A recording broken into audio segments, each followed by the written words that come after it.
Welcome to the sixth and final episode of the Variance Analysis, the Global Accounting Network podcast that isn't about COVID variance, but rather about the variance of careers, people and opportunities in the world of accounting and finance. Today, I'm delighted to be joined by Chianeva George, a highly accomplished and successful CPA, originally from the Big Four in Florida and now a CFO in Atlanta. All our podcasters offered valuable advice from highly successful people, and this one is no different. As a high achieving woman of colour in what is still a majority white male industry, particularly at senior levels, Chianeva is brilliantly placed to talk about diversity and inclusion, conscious and unconscious bias, and how to get the most of your career despite regular roadblocks. So, Chianeva, thank you so much for joining us. I'm really excited to be talking to you. For the people listening and people watching, could you give us a bit of a rundown on who you are and what you do?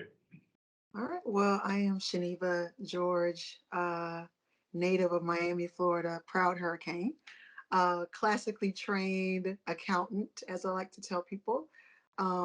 Started out in public accounting, moved to Atlanta, went into the private sector before going into nonprofit, where I'm the CFO now. Been doing this for over 20 years, and I just feel like I'm way too young to have been doing this for 20 years. But I'm still here, only one gray hair. Only one, I've got lots. So tell us a bit about the journey that you took. So you started in public accounting. Which public accounting firm did you go into? So I started out at Deloitte in Miami after I graduated undergrad in audit, hated it. I was like, I'm not an auditor. This is not my jam at all. And then once I moved to Atlanta, I worked for a regional firm here, Bennett Thrasher, where I went into tax. And so I was like, I like tax. This is good. You get to sit in one stationary place, right, and learn about all different types of companies and entities. So it was fun.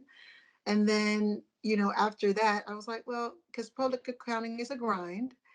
And I was like, I'm tired of the grind. And so I went into private sector. I worked for Turner Broadcasting at CNN Center here. I spent 5 years at Ultimate Software, one of my most favorite places that I've worked, actually. And then I moved on to being the CFO at the New Georgia Project here in Atlanta. And then soon I'll be moving on to being the managing director at Welch Financial Advisors. So it's been a move. It's been a shift. Very cool. All over. The new role sounds exciting. We can talk about that a bit later. Tell us about the New Georgia Project. So New Georgia Project is a nonprofit here in Atlanta where we are focused on, voter advocacy, right? Voter registration, voter education, to make sure that people understand, right, what the rules are, what their rights are, and we try to encourage them and enable them to exercise those rights. Okay. Now, some of the people listening or watching will be in the UK, and that will sound quite alien to people from the UK because I don't think we ever really worry about voter rights. Can you give us a bit of context on that for the people that for whom it's a bit alien?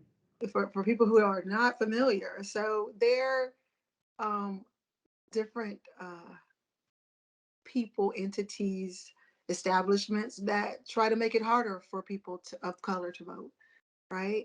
And that those rights are constantly being challenged, and it's just a never-ending cycle, I feel like, here. And so, we're founded on trying to ensure that those rights are maintained for people and that they know that their voice matters, because there's just a lot of shenanigans that go on around voter rights here, among other things. It's just one of many. I read about them, I think probably for the first time. It would have been the governor elections, what was that, 3 years ago, with Stacey Abrams versus Brian Kemp? And I think that was the first point at which I was kind of aware of any of this stuff going on. And Brian Kemp won, and there was some discussion as to whether he had influence over the polling stations or something, wasn't there? Oh yeah, there are a lot of things, a lot of things. And so it's just, it's that constant. And I think, this is just one of many things around the rights and for people of color that we have to fight. Like the voting rights is just one thing of many, right? When we talk about workplace things, we talk about fair pay, we talk about benefits, you can talk about, you know, getting things as simple as getting a mortgage. You know, there are these obstacles there that really shouldn't be there. And the question is, why are we having to fight for things that should be basic, right? Now, as a woman of color who's in a very senior position, did you feel like you hit those barriers in the early parts of your career as you built towards where you are now? Absolutely. I mean, I definitely, starting off in public accounting, there's definitely this pressure to conform. And, I'm a bubbly personality, definitely not stiff by any stretch of the imagination. And, that was kind of like, well, Chianeva, you should just be a little softer or just a little, more demure. And I was like, but why? Yeah, I was like, it's almost like if you were living with one tree or one type of flower, that's kind of boring, right? But there was yeah. always this is how you should dress, and this is how you should behave, and this is how you should engage with people. And I'm just, I never quite fit well into that. Because I'm like, that just seems like a lot. It's a lot, right? Because basically you're asking me to pretend to be something that I'm not in order to fit into these confines. So. And was that because I experienced that when I worked for corporate America as well. And I can't claim to be a woman of color often, but I got told that I needed to wear a white shirt and I had to wear a red tie and I had to wear a pinstripe suit. It's like, I don't wear any of those things. And the mantra was, it's not selling out, it's buying in. And so I experienced that, obviously to a much lesser extent. But do you feel that that was corporate world just being corporate, or do you feel it was also a disadvantage in those circumstances being black? Oh no, I definitely feel like it was a disadvantage because it's not just okay, this is our look, right? We want you to look a certain way. But I think that there was also this undertone of you're not quite good enough, right? That you're not quite smart enough. And I can give you a story on where that came out. I won't say the firm and I won't say the person, but you know, studying for the CPA exam, that's a grind. And when I was studying for it, we still had the blue books. We had to be in that big hall for 2 days. Such a joy. And I remember going and speaking with one of the senior partners at this firm, and he essentially said, Chianeva, maybe you just want to focus on one section at a time, max two, because it may be a bit much for you, right? And so I politely told him, I was like, well, it's my first time. I'll see what I'll do, and then I'll make adjustments if necessary. And so when I took the exam and I passed the first time, and I passed all 4 parts, right? And I walked into his office, and actually the founding partner was in there at the time, and I just handed them a paper. And it was just like wide eyes, like, holy crap. Yeah, that. So, it, you know, it's hard when you have to not just fight to fit into the mold, but to also break down people's stereotypes or notions of who you are as a person and what you're capable of, right? Yeah. Where there's always the ceiling was already established, Yeah. right? For what I could do and what I could be. And you obviously knocked down lots of those barriers along the way. Did you ever come across barriers like that or glass ceilings like that where you just felt there was no way you could go with it? It just wasn't going to ever change. Let's see. I guess in a way, I think for me, it was a matter of, do I want to continue to do this or not? Yeah. Right. Because if this isn't working for me, then it's not working. A key indicator is if, you're crying going into work because you just hate it so much, it's probably a sign that it's time to move on. For sure. Because it's like, okay, Chianeva, you're great, you're smart, you're capable, right? So you need to find a place that's going to allow you to showcase what you can do. One, that's not going to put these artificial barriers in your way or keep moving or shifting the goal line when you meet the mark and certain things are supposed to happen, but once you get there, oh, but no, you need to do this, right? Because I'm not, I'm not chasing a carrot. It's not a race, a horse race for me, right? This is me having these goals for my career and the things that I want to know and learn. And are you going to partner in that with me, or are you really just there to stifle me? And so it took, it's hard to do that in your 20s, right? To kind of formulate that because you're still trying to figure out who you are as a person, Yeah. right? So but over the years and being in great environments, and that was like, that's why I kind of applaud Ultimate Software for that people first mentality that they had while I was there, because I grew so much as a professional and as a leader while I was there, because they invested in me, and there was no, well, you can only do this, Chianeva. There was, well, would you like to also do this, Chianeva? So it's great, and the fact is that those opportunities are there. The unfortunate part is that they're more the exception and not the rule. And we do see, I mean, Atlanta is a very diverse city, I think. And, I read a lot. There's a lot more businesses owned by diversity people in Atlanta, or black owned businesses or whatever, than there are in most other cities in the US. Mm-hmm. But we still see in the candidate pool a far greater representation of diversity candidates at the lower levels than at the senior levels. Do you feel like that's changing? Do you feel like there are steps in the right direction with that, or do you think that there's still the same old barriers and the same old excuses? I think that there's the same old barriers. I think that, when you compare where it was to where it is, it sounds great. Like, yeah, you went from 5% to 17%. Sounds great. But it's really not. And the fact that it's like these little drips. Yeah. And for people of color, it's supposed to make us feel good, and it's not. And I was thinking about this a lot, and I've been talking about it with some of my team. And like with diversity and inclusion, for example, it's like, we're gonna bring in a diversity inclusion officer. We're gonna put in these programs, and we're gonna do all these wonderful things. But when you take a deeper dive and you look at the senior leadership, it just looks one way. And so for me, it's more of a marketing thing than my true intent, right? I want to check this box. I want to appear that I'm doing the right thing, right? But for me, it's like, is the lack of diversity a symptom, or is it the actual problem? And for me, it's a symptom of something far bigger, right?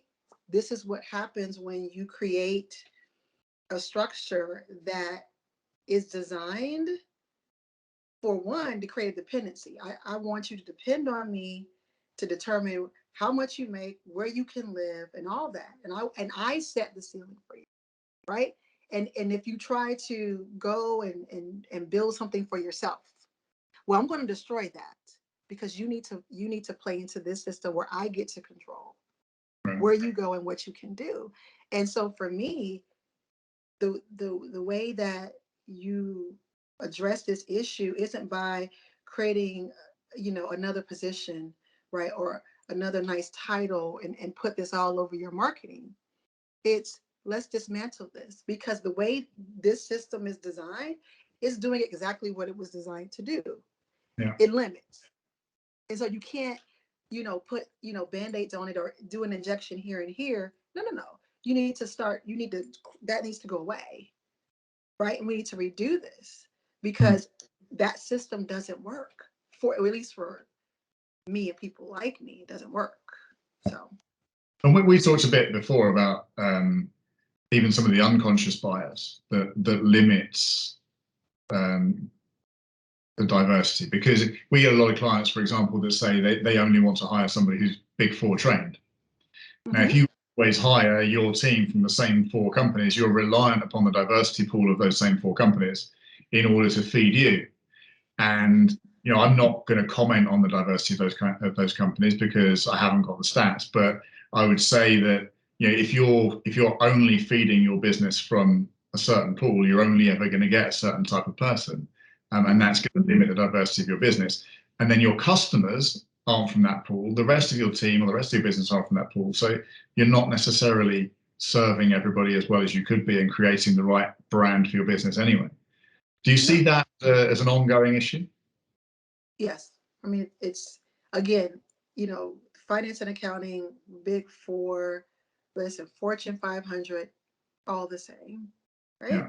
Because it's, here, I've created this structure where this is a hoop that you have to jump through, right? Yeah. You come through this, and that's going to, vet you and make you appear to be competent, right?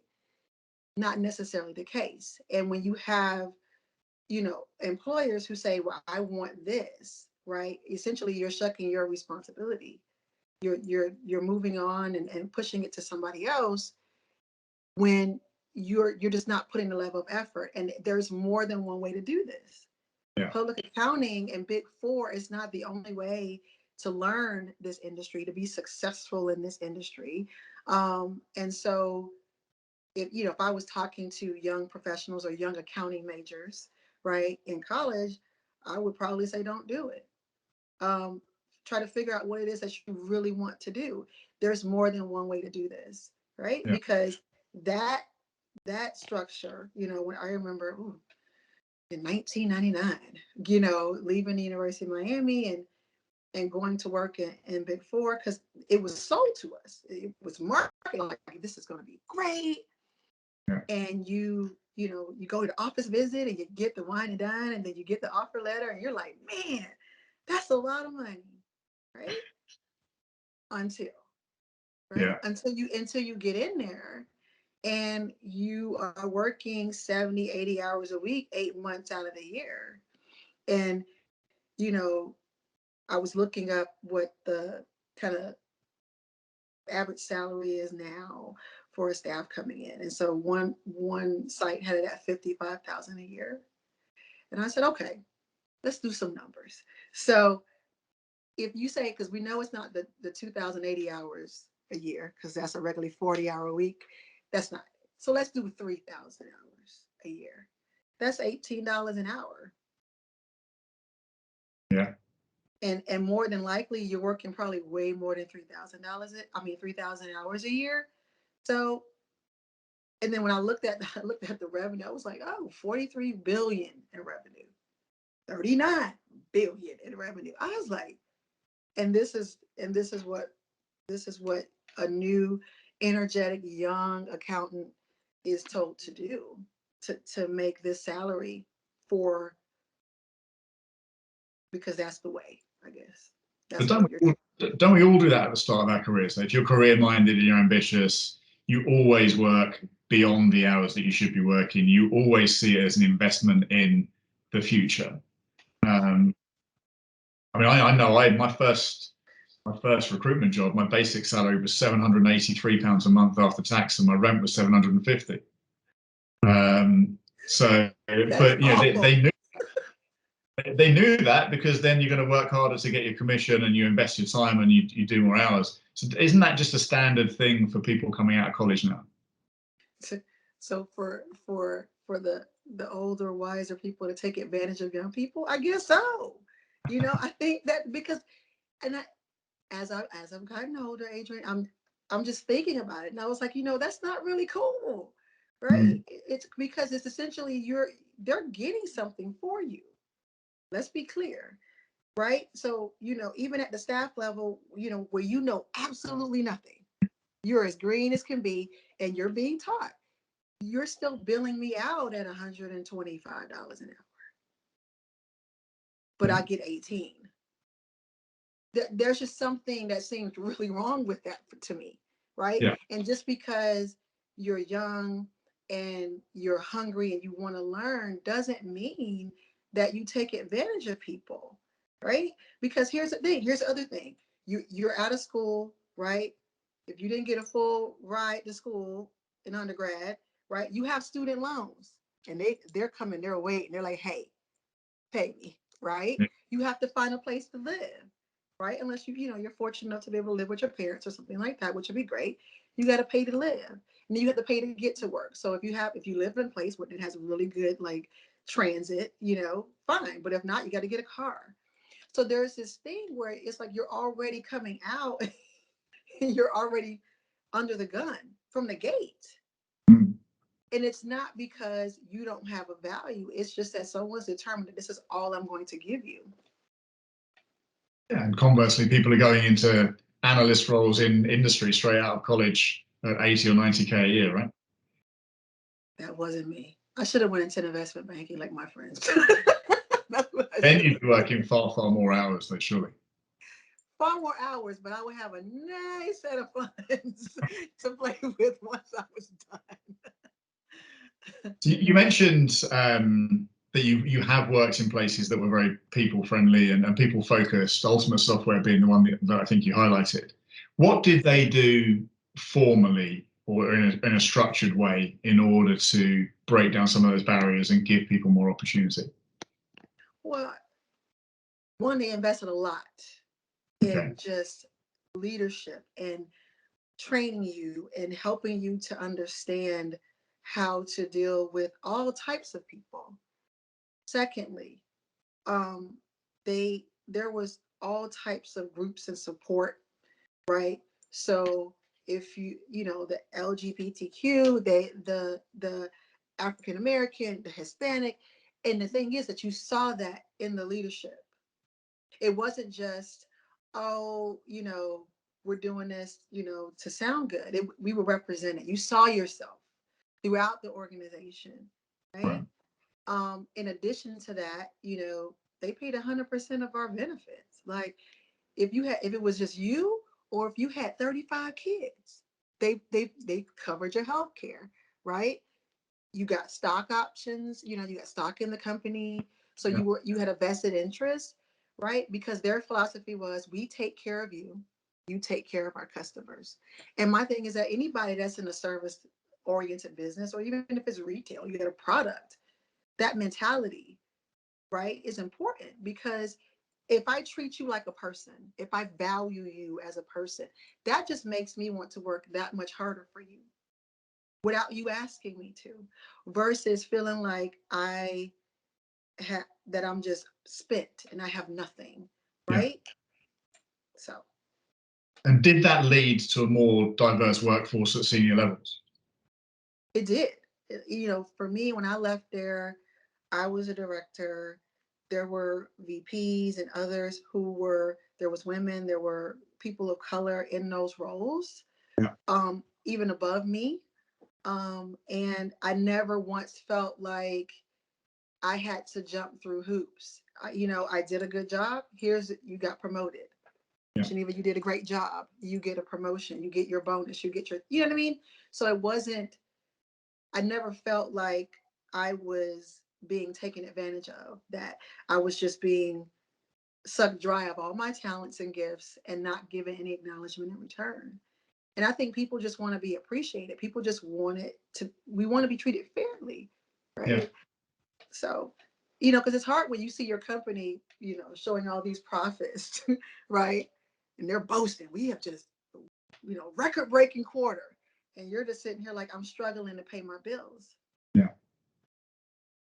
And I think we certainly have seen over the years that there's a huge disparity in representation of women from between manager level and director level.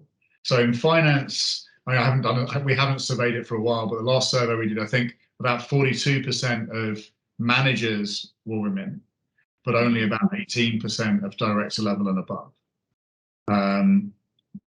What do you see as the reasons for that, or do you agree with that? And if so, why do you think that's still happening? There's several things, I think. One, again, that stigmatism, that those stereotypes, those thoughts that people have about women in the workplace, right? Well, she's overly emotional, right? Or she's a mother.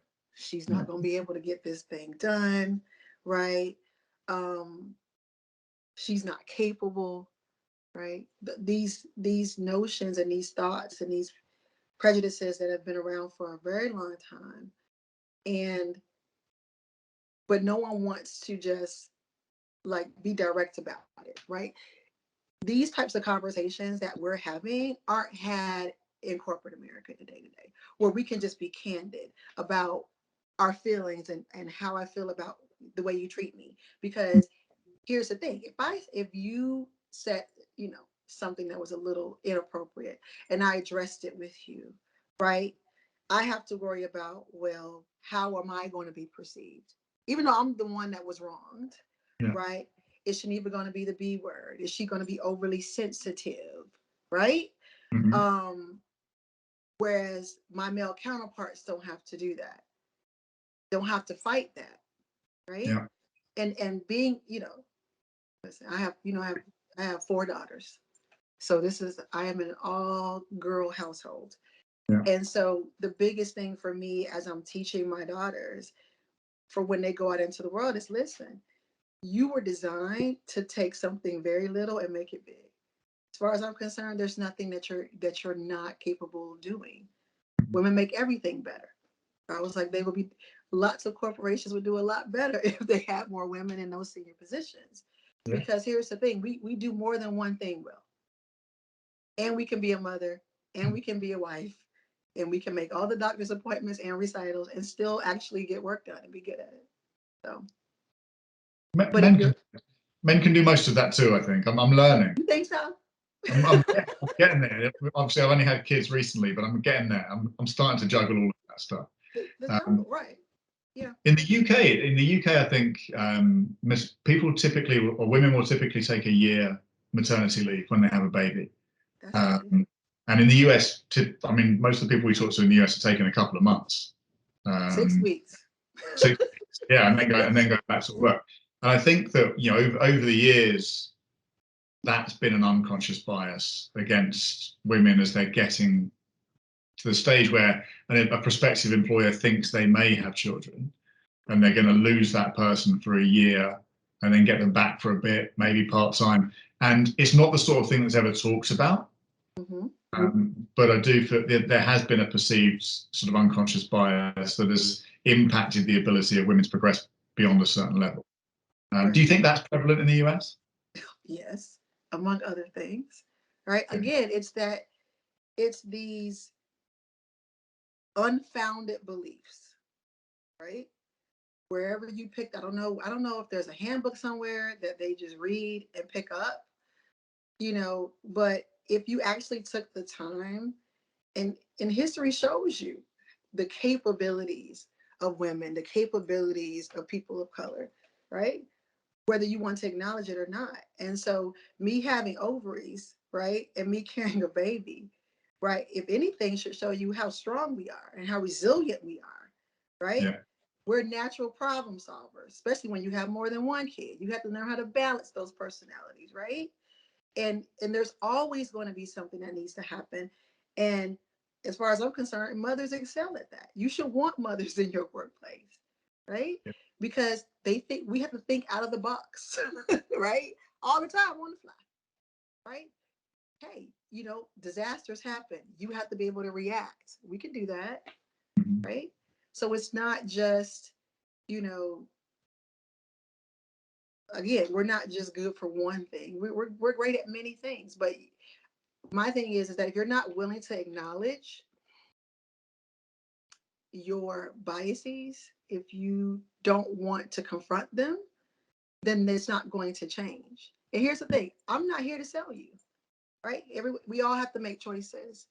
But my thing is and the thing that I'm, most passionate about right now is be upfront about it. Don't waste my time. If Yeah. you feel this way, then that's fine, right? And that's why I say that the energy needs to be placed in giving folks the alternative, building places, institutions, businesses where people can be themselves, right? Not be taken advantage of, and let the others be with themselves. Could be the all boys club if you want to. It's fine, right? But just don't waste my time, because I think a lot of that has happened for me and my friends and colleagues that I've met who've gone through what they feel like is the gauntlet, right? You got to go to 85 different interviews. It's a 6-month process, right? You feel like you've given everything except your DNA for inspection, right? For what? For what? So you've now got an MD role. You've got the opportunities to go in and be the decision maker. How will you be different in the way that you recruit staff, that you encourage diversity, reward diversity? I think it's the way I'm doing it now, even with recruiting the staff where I currently am, and then going into this MD role. I love people. So that's the first thing. I think if you don't have a passion for people, then people leadership is not for you. Let's just be clear. Stick to the widgets, stick to the spreadsheets, right? Don't because that could be disastrous. Yeah. If you don't have a passion for people. And so I'll start there. I have a passion for people. And I absolutely love to see people show their talents. I have a set of gifts. You have a set of gifts. They're not necessarily the same, but I want to see what those gifts are, right? So even when I am interviewing candidates for roles, I'm asking them more about themselves. Like, what is your thing, right? What is that thing that you would do if you weren't getting paid? And money wasn't an issue. What would you do, right? And forget a title, forget a company. If you had to design a role for yourself, what would it look like? Because to me, that shows me a whole lot more than these, I went to school and, I graduated and this was my GPA. That's fine, right? Because ultimately, if someone's passionate about it, they're going to work, and they're going to be driven, and they're going to have a teachable spirit, which is also important, right? Because if you already know it all, there's something I can tell you. Yeah. So, yeah, I love being around people. I love learning about where they're from, where they grew up, their experiences, their passions. Because here's the thing, I am Chianeva, CEO of Chianeva Incorporated, right? I have these 4 daughters, aka liabilities, on my balance sheet at the moment. And right, whatever I do has to fit into that, not the other way around, right? And so what I encourage younger professionals is, wait a minute now, listen, what is it that you want your life to look like, right? And you figure out, does this role hinder that or promote that?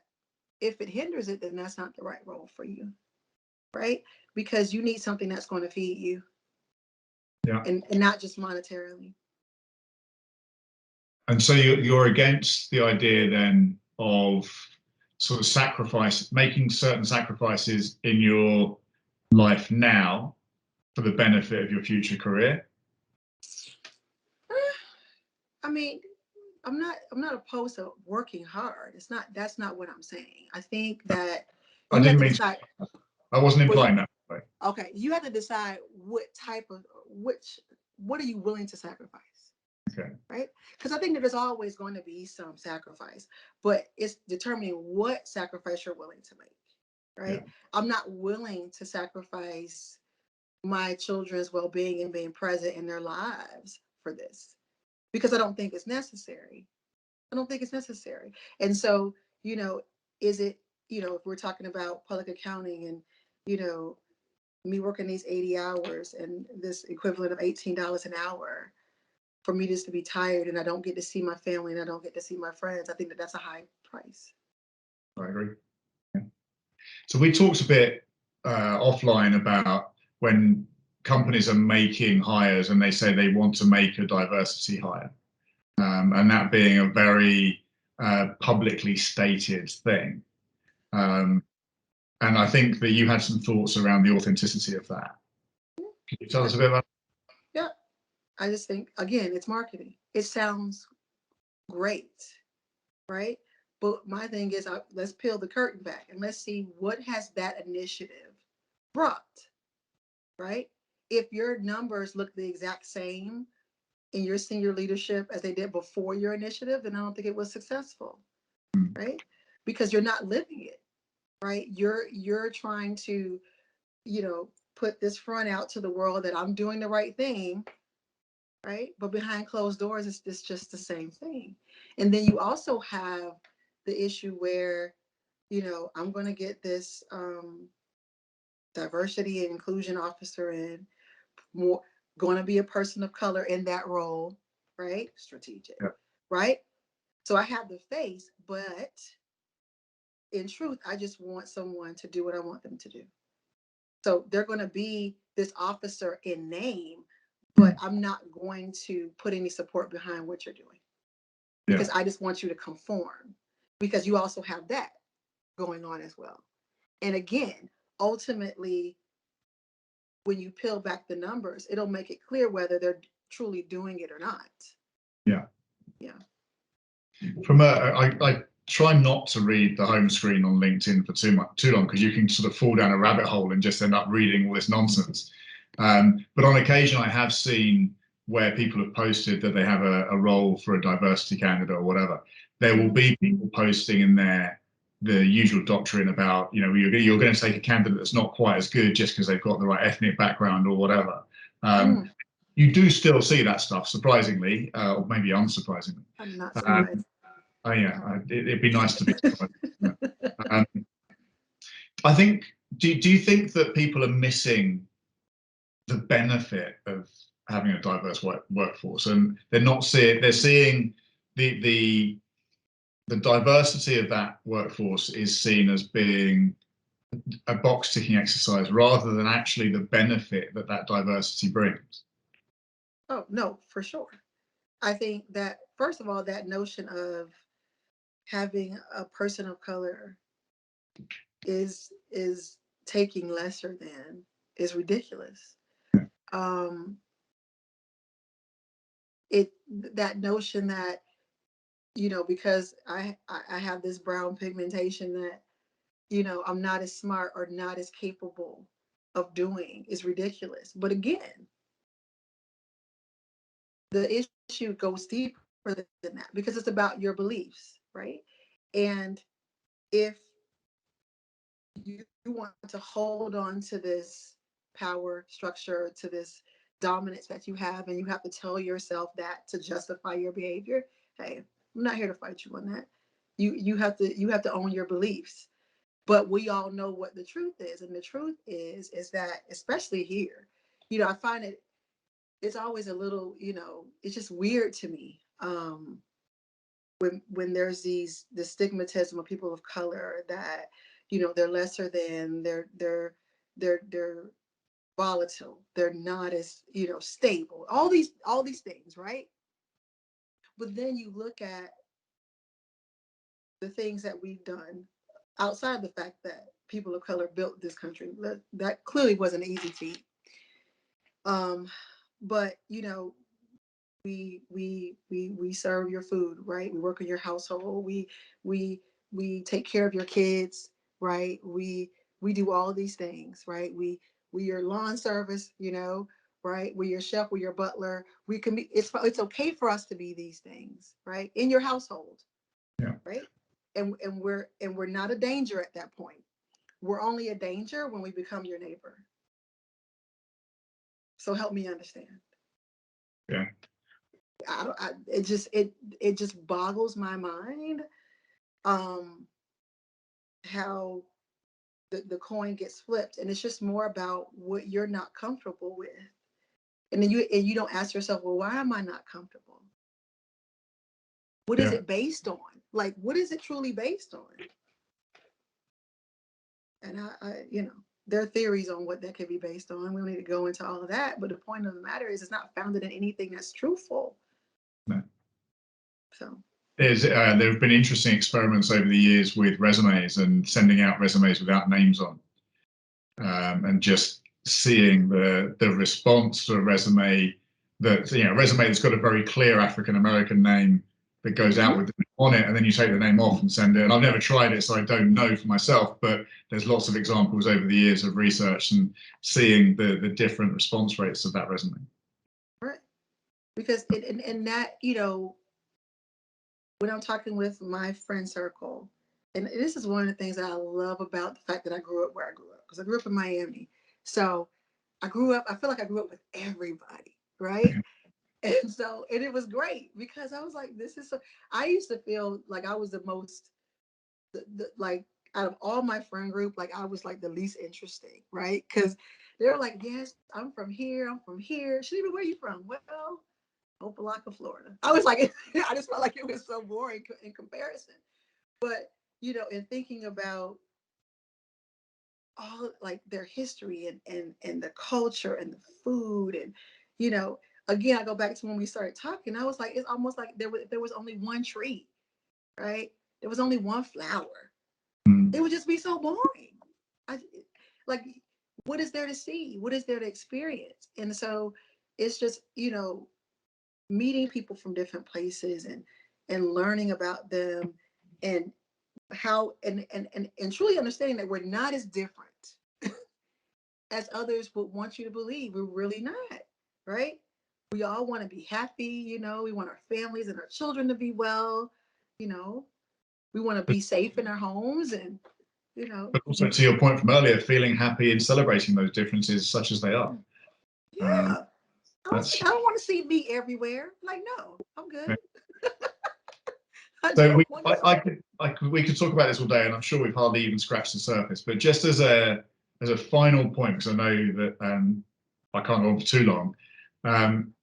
If one of your daughters was at the stage now where she's applying for college, she's going to do an accounting degree, and then sort of wants to progress through to senior leadership in accounting, what advice would you give her based on the things that we've been talking about, based on what you know? I would say, are you sure you want to do this? That would be the first one. So, are you sure you want to be an accountant? I would say, listen, I, you know, I would say, one, know that there's more than one way to do this, right? One thing for my girls, just in general, you know, it's like, critical thinking is important. And, you know, at that point, I'll be a senior advisor in their life and not the main decision maker. So I'm looking forward to that transition. But I would say, you know, what is it that you want? What type of environment do you want to work in, right? Because it's one thing to pick up the debits and credits and the law and how you do these things, right? But where you do that, I think, is a lot more important. And so I would encourage them, the same way that that company is going to dissect you, you need to do the same thing for them, right? And do you see yourself? Do you see other people that look like you in this organization, and not just at these levels, but at all the levels, right? And then ask those difficult questions. What does that typical work week look like? What are the expectations of me? What are you asking of me? How many hours a week am I going to be working? What are you offering? Right? Because before I accept this nice letter that this salary looks so amazing, we need to do this simple division first. Right? So for me, it's like, be somewhere, go somewhere where you're going to be not just taught, right? But you're able to flourish, and you're able to show who you are, and you don't feel like you have to fit into a box to do it. And so, and that may not be public accounting, but definitely may not be Big Four. So, for Very sure. good. Anything else that you'd add? Any other advice that you'd give to someone earlier on in their career, or someone later on in their career who'd like to get to CFO level and feels like there's barriers to overcome? Um, the first thing is, you're going to have to be resilient, because you're going to hear no, and that's fine. But no doesn't mean that you're not capable, because it definitely can, have an impact on your confidence at some point. Doesn't mean that you're not capable. It just means, you know what, that wasn't the right opportunity for you. Yeah. Right? But it will come. And sometimes you have to create your own opportunity. And it's not for someone else to give you anything, it's for you to create it for yourself. Very good. Chianeva, I've really enjoyed talking to you. I appreciate it. We could honestly go all day on this subject, I know, but it's been great. I really appreciate it, and I'm sure it's going to be really interesting to people to listen to. Awesome. Thank you again. I appreciate it.